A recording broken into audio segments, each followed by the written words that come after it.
രക്ഷാപ്രവർത്തനം അവിടെ പുരോഗമിച്ചുകൊണ്ടിരിക്കുകയാണ്. ITBP ഒപ്പം തന്നെ ദുരന്ത നിവാരണ സേനാംഗങ്ങൾ, അത് സംസ്ഥാനത്തിന്റെയും കേന്ദ്രത്തിന്റെയും ദുരന്ത നിവാരണ സേനാ അംഗങ്ങൾ രക്ഷാ ദൗത്യത്തിനായി അവിടെയുണ്ട്. സൈന്യത്തിന്റെ സഹായം തേടിയിട്ടുണ്ട്. ഹർഷിൽ കരസേന ആസ്ഥാനത്ത് നിന്ന് ഏതാണ്ട് 4 കിലോമീറ്റർ മാത്രം അകലെയാണ് ഈ ദുരന്തം സംഭവിച്ചിരിക്കുന്നത്. അങ്ങനെ സൈന്യത്തിന്റെ സഹായം അവിടെ ലഭ്യമാകുന്നുണ്ട്. പക്ഷേ രക്ഷാപ്രവർത്തനത്തിന് വലിയ തടസ്സമായി നിൽക്കുന്നത് മോശം കാലാവസ്ഥയാണ്. മാത്രവുമല്ല, പല റോഡുകളും ഒലിച്ചുപോയ സാഹചര്യമുണ്ട്. ഗതാഗതം അവിടെ പൂർണ്ണ നിലയിലാകണമെങ്കിൽ ദിവസങ്ങളെടുക്കും. ഇതൊക്കെ രക്ഷാപ്രവർത്തനത്തിന്, രക്ഷാ ദൗത്യത്തിന് ഇപ്പോൾ തടസ്സം സൃഷ്ടിക്കുന്നു എന്ന വിവരമാണ് അവിടെ നിന്നും വന്നുകൊണ്ടിരിക്കുന്നത്. എന്തായാലും വലിയ ഒരു ദുരന്തം ഏറ്റുവാങ്ങുകയാണ് ഉത്തരാഖണ്ഡ്. ഇന്ന് ഉച്ചയ്ക്ക് 1:45 കൂടിയാണ് മേഘവിസ്ഫോടനത്തെ തുടർന്നുണ്ടായ മിന്നൽ പ്രളയത്തിൽ ഉത്തരാഖണ്ഡിൽ ഈ രീതിയിലുള്ള വലിയ ദുരന്തം ഉണ്ടായത്. 4 പേരുടെ മരണം ഇതുവരെ സ്ഥിരീകരിച്ചിരിക്കുന്നു. എന്നാൽ 50-ലേറെ പേരെ കാണാനുണ്ട് എന്ന വലിയ ഭീതിതമായ വിവരവും അവിടെ നിന്ന് വരികയാണ്. ഇവർ എവിടെ എന്ന ചോദ്യമാണ് ഉയരുന്നത്. കൂടുതൽ മരണമുണ്ടാകാനുള്ള സാധ്യതയും സാഹചര്യവുമാണ് ദൃശ്യങ്ങളിൽ നിന്ന് മനസ്സിലാകുന്നത്. രക്ഷാപ്രവർത്തനം അവിടെ പുരോഗമിച്ചുകൊണ്ടിരിക്കുകയാണ്. പ്രാദേശികമായ ഒരു ഉത്സവം നടക്കുന്ന ദിവസം കൂടിയായിരുന്നു ഇന്ന് എന്ന് പറയുന്നു. അങ്ങനെ ഒരു തിരക്കുള്ള സമയവും കൂടുതൽ ആളുകൾ ആ പ്രദേശത്തേക്ക് എത്തുന്ന ഒരു പ്രത്യേകതയുള്ള ദിവസവും കൂടിയായിരുന്നു ഇന്ന്. അത് ദുരന്തത്തിന്റെ ആഘാതം കൂട്ടിയിട്ടുണ്ട് എന്നതൊക്കെയാണ് പ്രാദേശികമായി വരുന്ന വിവരങ്ങൾ. അവിടെ നിന്ന് ലഭിക്കുന്ന വിവരങ്ങൾ, ദേശീയ മാധ്യമങ്ങൾ റിപ്പോർട്ട് ചെയ്യുന്നത് അപ്രകാരമാണ്. എന്തായാലും വലിയ ദുരന്തത്തിനാണ് ഉത്തരാഖണ്ഡ് ഇപ്പോൾ സാക്ഷ്യം വഹിക്കുന്നത്.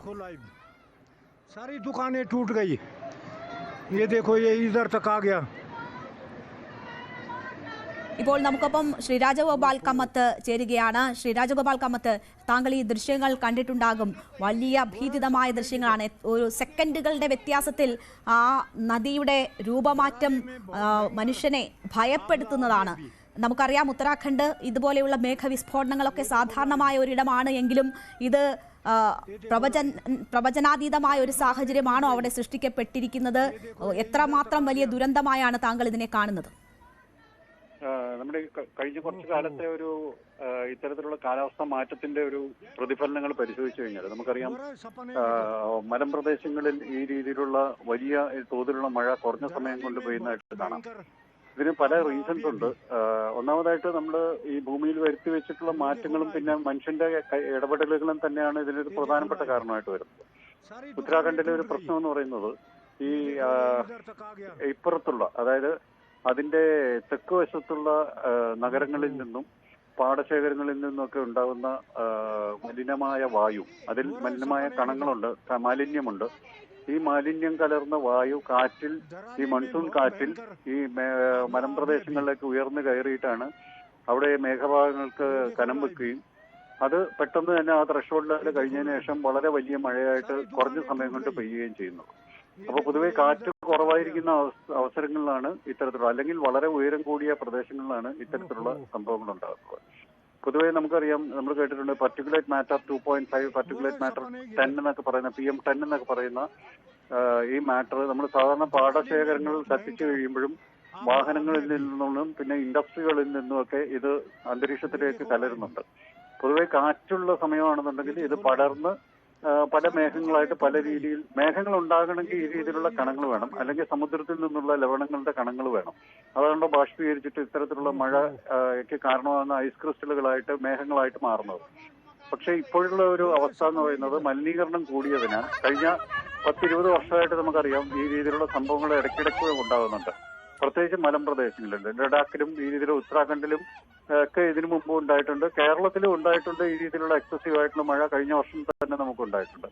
അപ്പൊ ഇതിനുള്ള പ്രധാനപ്പെട്ട കാരണമായിട്ട് വരുന്നത് ഈ രീതിയിലുള്ള മാലിന്യം നിറഞ്ഞ കണങ്ങളാണ്. സാധാരണ മറ്റ് സ്രോതസ്സുകളിൽ നിന്ന് കിട്ടുന്ന കണങ്ങളെക്കാൾ ഏകദേശം 1000 മടങ്ങ് വരെ കനം മഴ കണങ്ങൾക്ക് അതിനകത്തുണ്ടാവും. അതായത് ക്ലൗഡ് കണ്ടൻസേഷൻ ന്യൂക്ലിയൈ എന്ന് പറയുന്നതിന്റെ വലിപ്പം വളരെയധികം കൂടും. അപ്പൊ അങ്ങനെ വന്നു കഴിയുമ്പോൾ ഇത് മലമ്പ്രദേശങ്ങളില് മലഞ്ചെരിവുകളാണല്ലോ, മലഞ്ചെരിവുകളിലൂടെ ഈ മാലിന്യം കലർന്ന വായു ഉയർന്നു പൊങ്ങിയിട്ടാണ് ഈ വലിയ രീതിയിലുള്ള മഴ കണങ്ങൾക്ക് കാരണമാകുന്നത്. ക്ലൗഡ് കണ്ടൻസേഷൻ ന്യൂക്ലിയൈ അങ്ങനെ വന്നു കഴിയുമ്പോൾ ഒരു നിശ്ചിത പ്രദേശത്ത് വളരെ വലിയ മേഘങ്ങൾ, വലിയ കനമുള്ള മേഘങ്ങൾക്ക് കാരണമാകുകയും അതിന്റെ നമുക്ക് സാധാരണ അറിയാം ഗ്രാവിറ്റിയാണ് ഈ മഴയ്ക്ക് കാരണമായിട്ട് വരുന്നത്. ഒരു നിശ്ചിത അളവിലുള്ള ഭാരം കൂടുമ്പോൾ മേഘങ്ങൾ മഴയായിട്ട് പെയ്യും. ഐസാണ് പെയ്യുന്നത്, അത് താഴെ വരുമ്പോൾ ജലമായിട്ടാണ് നമുക്ക് അനുഭവപ്പെടുന്നത്.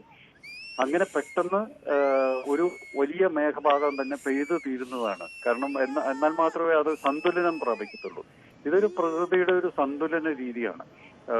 ഈ രീതിയിലുള്ള മാലിന്യങ്ങൾ നമ്മൾ അന്തരീക്ഷത്തിലേക്ക് കടത്തി വരുമ്പോൾ ആലോചിക്കേണ്ടത് നമ്മളെ തന്നെയാണ് ഇത് ബാധിക്കാൻ പോകുന്നത് എന്നുള്ളതാണ്. ഇപ്പൊ നമ്മുടെ ജനസംഖ്യ കൂടി, വാഹനങ്ങൾ കൂടി, അത് മാത്രമല്ല നമ്മൾക്കറിയാം ധാരാളം പാടങ്ങൾ, ഈ കൃഷി കഴിഞ്ഞുള്ള പാടങ്ങൾ കത്തിക്കുന്ന ഒരു ഇടപാടുണ്ട്. നമുക്കറിയാം ഡൽഹിയിലൊക്കെ വലിയ മാലിന്യം നിറഞ്ഞ വായുവാണ് അവിടുത്തെ ആളുകൾ ശ്വസിക്കുന്നത്.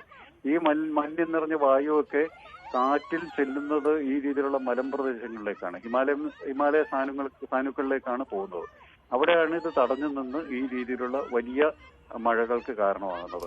ഇവിടെയും അത്തരത്തിൽ മറ്റുള്ളവരുടെ ചെയ്തികളുടെ ഫലം കൂടിയാണ് ഉത്തരാഖണ്ഡ് ഇപ്പോൾ. അത് മാത്രമല്ല മറ്റൊരു കാരണം കൂടിയുണ്ട് ഇതിനിടയ്ക്ക് പറയാനുള്ളത്. നമ്മുടെ സഹാറ മരുഭൂമിയിലെ മണൽക്കാറ്റുകളുണ്ട്. നല്ല ചൂടായിരിക്കുമ്പോൾ അവിടെ നിന്നുള്ള മണൽക്കാറ്റുകളുണ്ട്.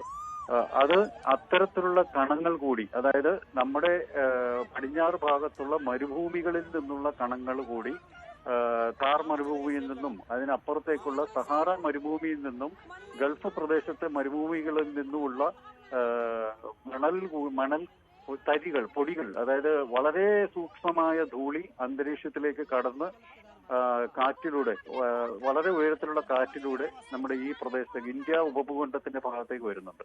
അതും ഈ മൺസൂൺ സമയത്ത് ഈ വലിയ മഴകൾക്ക് കാരണമാകുന്നുണ്ട്. നോർത്ത് ഇന്ത്യയിൽ പ്രത്യേകിച്ച് ഹിമാലയ സാനുക്കളുടെ പ്രദേശങ്ങളിലൊക്കെ ഇത്തരത്തിലുള്ള മഴകൾക്ക് കാരണമാകുന്നത്. അപ്പോൾ ഏത് കാരണമാണ് ഇതിന് വരുന്നത് നമുക്ക് പ്രത്യേകിച്ച് നിശ്ചിതമായിട്ട് പറയാൻ പറ്റത്തില്ല. ഈ മാലിന്യം നിറഞ്ഞ വായു, പിന്നെ ഇൻഡസ്ട്രീസിൽ നിന്നുള്ള പുക, അത് മാത്രമല്ല ഈ മണലിൽ നിന്നുള്ള, മരുഭൂമികളിൽ നിന്നുള്ള മണലുകളിൽ നിന്നുള്ള ധൂളി, ഇത്രയുമാണ് ഈ രീതിയിലുള്ള വലിയ പ്രശ്നങ്ങൾക്ക് കാരണമാകുന്നത്. നമുക്കറിയാം വലിയ ചൂടും തണുപ്പും തമ്മിൽ, ശൈത്യവും തമ്മിൽ വലിയ വ്യതിയാനമൊന്നുമില്ല. മിക്കപ്പോഴും ഒരേ രീതിയിലുള്ള 3-4 ഡിഗ്രി മാത്രമാണ് വ്യതിയാനം വരുന്നത്.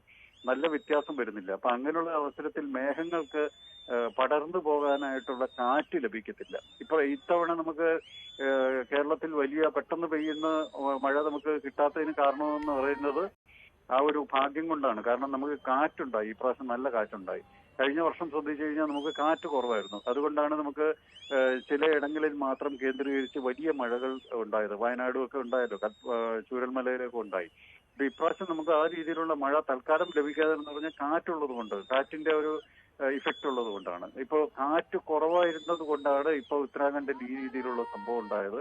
അപ്പോൾ ഇത്തരത്തിലുള്ള സംഭവങ്ങൾ ഇനി തുടർച്ചയായിട്ട് ഉണ്ടാകും. കാരണം താപവും ശൈത്യവും തമ്മിലുള്ള, കുറഞ്ഞ താപനിലയും കൂടിയ താപനിലയും തമ്മിലുള്ള വ്യത്യാസം കുറവായി വരുന്ന അവസ്ഥകളിൽ, പ്രത്യേകിച്ച് ഈ മാലിന്യം കയറുന്ന വായു ഉയർന്ന മലമ്പ്രദേശങ്ങളിൽ ഈ രീതിയിലുള്ള സംഭവങ്ങൾ ഇനിയും ഉണ്ടാകും. കരുതിയിരിക്കുക എന്നുള്ളത് മാത്രമേ നമുക്കൊന്ന് ചെയ്യാൻ കഴിയുള്ളൂ. മുൻകരുതലുകൾ എടുക്കുക, കാലാവസ്ഥാ നിർദ്ദേശങ്ങൾ, വകുപ്പുകൾ നൽകുന്ന നിർദ്ദേശങ്ങൾ പാലിക്കുക. അത് മാത്രമല്ല സ്വയം മുൻകരുതൽ എടുക്കുക എന്നുള്ളതാണ് ഈ ഘട്ടത്തിൽ ചെയ്യാൻ പറ്റുന്ന ഏറ്റവും നല്ല മാർഗം. അത് മാത്രമല്ല കേരളത്തിനും ഇതൊരു സൂചകമാണ്. കേരളത്തിലും ആളുകൾ അലർട്ടുകൾ ശ്രദ്ധിക്കുക, ആ രീതിയിലുള്ള മുൻകരുതലുകൾ എടുക്കുക എന്നുള്ളതാണ് ഈ സമയത്ത് പറയാനുള്ളത്. തീർച്ചയായും ഇവിടെയും മുൻകരുതലുകൾ നൽകിയിരുന്നതാണ്. ഓഗസ്റ്റ് 10 വരെ ശക്തമായ മഴയ്ക്കുള്ള സാധ്യതകൾ പ്രവചിക്കപ്പെട്ടതാണ്. പക്ഷേ എത്രമാത്രം ആളുകളെ അവിടെ നിന്ന് മാറ്റി പാർപ്പിച്ചു എന്ന കാര്യത്തിലൊക്കെ ഇനിയും വ്യക്തത വരണം. ശ്രീ രാജഗോപാൽ കമ്മത്ത്, ഇവിടെ ഇപ്പോൾ നമ്മൾ ഉത്തരാഖണ്ഡിൻ്റെ കാര്യത്തിൽ തന്നെ ജോഷിമഠ് എന്ന ഒരു സ്ഥലത്തെക്കുറിച്ച് നമ്മൾ ഇതിനു മുൻപ് ചർച്ച ചെയ്തിട്ടുണ്ട്, വാർത്തകൾ കേട്ടിട്ടുണ്ട്. ഭൂമി ഇടിഞ്ഞ് താണ് പോകുന്ന ഒരു പ്രതിഭാസമായിരുന്നു അവിടെ ഉണ്ടായിരുന്നത്. അത് വലിയ രീതിയിൽ ജനങ്ങളെ ബാധിക്കുകയും ഒക്കെ ചെയ്തതാണ്. അപ്പോൾ പാരിസ്ഥിതികമായി ഒരുപാട് പ്രത്യേകതകളും ദൗർബല്യങ്ങളും ഒക്കെ ഉള്ള നാടാണ്. അവിടെ ഇങ്ങനെയൊരു വലിയ ദുരന്തം സംഭവിക്കുന്നതിന് എങ്ങനെ കാരണം? അതുകൊണ്ട് തന്നെ ആ പാരിസ്ഥിതിക പ്രത്യേകതകൾ കൊണ്ട് തന്നെ ഇത് കൂടുതൽ ഭീതിതമായ സാഹചര്യം ഇനിയുള്ള കാലത്തും സൃഷ്ടിക്കാനുള്ള സാധ്യതയുണ്ടോ? തീർച്ചയായിട്ടും. എന്താ കാര്യം എന്ന് പറഞ്ഞാൽ, ഹിമാലയം എന്ന് പറയുന്നത് വളരെ പ്രായം കുറഞ്ഞ ഒരു മലനിരയാണ്. അത് പറഞ്ഞാൽ പെട്ടെന്ന് പറഞ്ഞാൽ ആരും വിശ്വസിക്കില്ല. നമ്മളുടെ പശ്ചിമഘട്ടത്തെക്കാൾ പ്രായം കുറവാണ് ഹിമാലയത്തിന്. അപ്പോ അത് പൊതുവെ ഈ പൊടിഞ്ഞു പോകുന്ന തരത്തിലുള്ള ഒരു മലയാണ്. നമുക്ക് അവിടുത്തെ നദികളിൽ ചെന്ന് പരിശോധിച്ചു കഴിഞ്ഞാൽ തന്നെ അറിയാൻ പറ്റും. ഉരുളക്കല്ലുകൾ ഇറങ്ങി വരുന്ന കാണാം. ഇടയ്ക്കിടയ്ക്ക് അവിടെ ഇത്തരത്തിലുള്ള മണ്ണിടിച്ചിലുണ്ടാകുന്നത് കാണാം. അതുപോലെ വലിയ ബോൾഡറുകൾ മലകളിൽ നിന്ന് താഴേക്ക് ഇറങ്ങി വരുന്നതൊക്കെ, പെട്ടെന്ന് ഇറങ്ങി വരുന്നതൊക്കെ നമുക്ക് കാണാനായിട്ട് സാധിക്കുന്നുണ്ട്. തുടർച്ചയായിട്ട് അതിന്റെ ഒരു ചലനത്തിലിരിക്കുകയാണ്. കാരണം ഇന്ത്യ ഭൂഖണ്ഡം യൂറേഷ്യൻ ഭൂഖണ്ഡവുമായിട്ട് അതിന്റെ ഒരു